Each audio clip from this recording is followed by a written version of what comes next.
Hi everyone, I'm Ruth Wasserman Lande. This is the live daily briefing of the Israeli Citizen Spokesperson's office. Today is January 8th, 2024.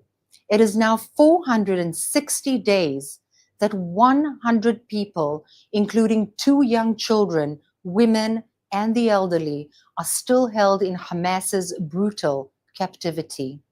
Let my people go. UNRWA's European leadership has for years coordinated with terrorist organizations. How do we know? Well, they posted it online, and UN Watch collected the evidence and compiled a report clearly showing the links between UNRWA and the Hamas, the Islamic Jihad, PFLP, and DFLP. These are internationally banned terror groups listed by the EU, US, and many other countries. Let's look at the last 2 UNRWA heads. Pierre Kranbull headed UNRWA until 2019. In one 2017 meeting in Lebanon, Kranbull was photographed with representatives of 6 terror groups.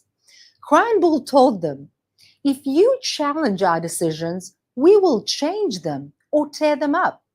In other words, UNRWA chief tells terrorists, if you feel uncomfortable about something which we, the UN agency, does, please feel free to let us know, and we shall go out of our way to accommodate your wishes. Kranbull asked that the spirit of the partnership not be public because of a loss of trust between the funding countries and UNRWA. Got it? UNRWA wants to keep up the act for the donors, so the cash keeps flowing. Kranbull was forced out of UNRWA due to a corruption and sexual abuse scandal. And now, believe it or not, Kranbull runs the Red Cross. You just cannot make the stuff up. Seriously? Ousted on a corruption and sexual abuse scandal? Quote unquote from the UN Watch report, and selected to head the most senior humanitarian medical aid organization worldwide. Philippe Lazzarini now heads UNRWA. Lazzarini regularly met with terror groups too, like in 2022, the meeting with PFLP and DFLP. In that meeting, Lazzarini stressed the importance of, you got it, partnership. Lazzarini even met with Hamas leader in Lebanon in May 2024, after Hamas October 7th massacre. In that meeting, he agreed that Hamas's leader in Lebanon would keep his senior UNRWA roles. This leader, Fathi al-Sharif, was eliminated by Israel in September 2024. What's more, Lazzarini just a few months ago said on the BBC that he has no way to know whether Hamas infiltrated UNRWA. I mean, honestly, UNRWA not only hired Hamas operatives as senior decision makers in the agency, but also diverted hundreds of millions to this terrorist organization.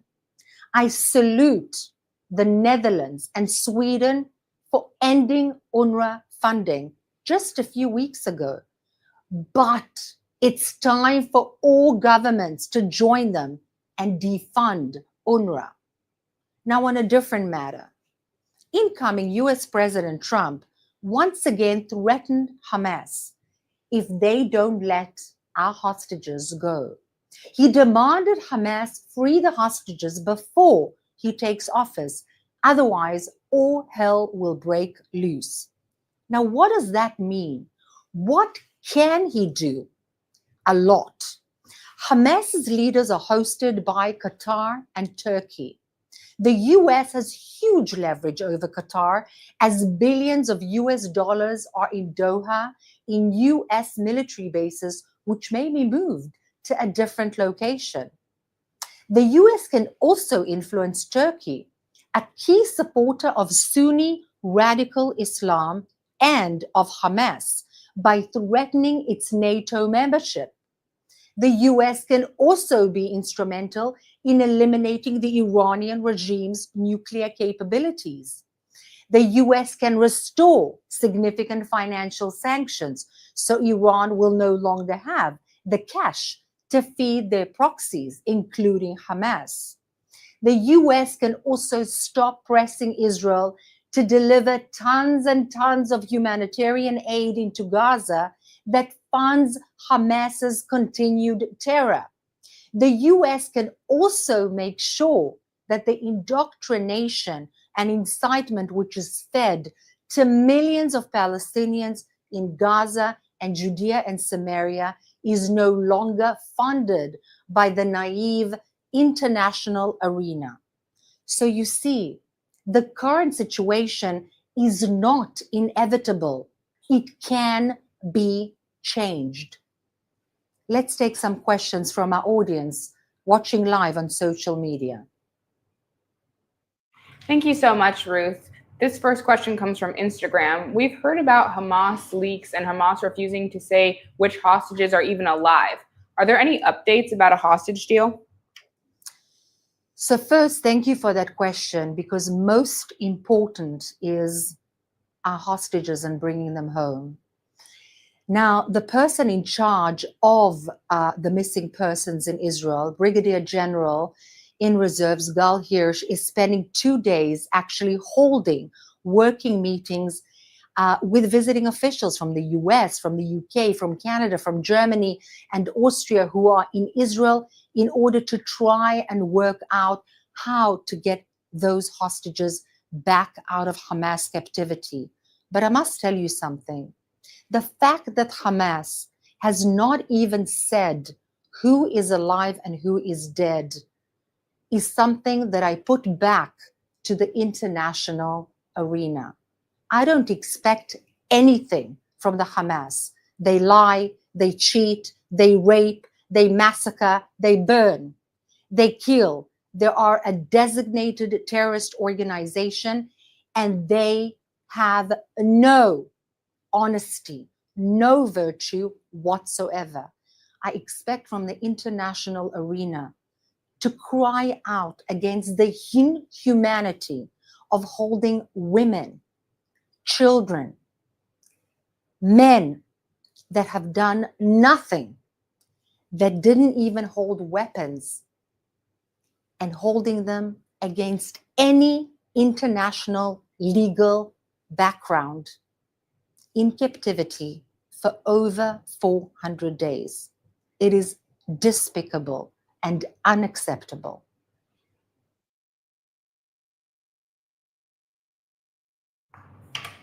Thank you. Our next question comes from Viv on Instagram. Why have the New York Times and other big news outlets not taken up the story on UNRWA?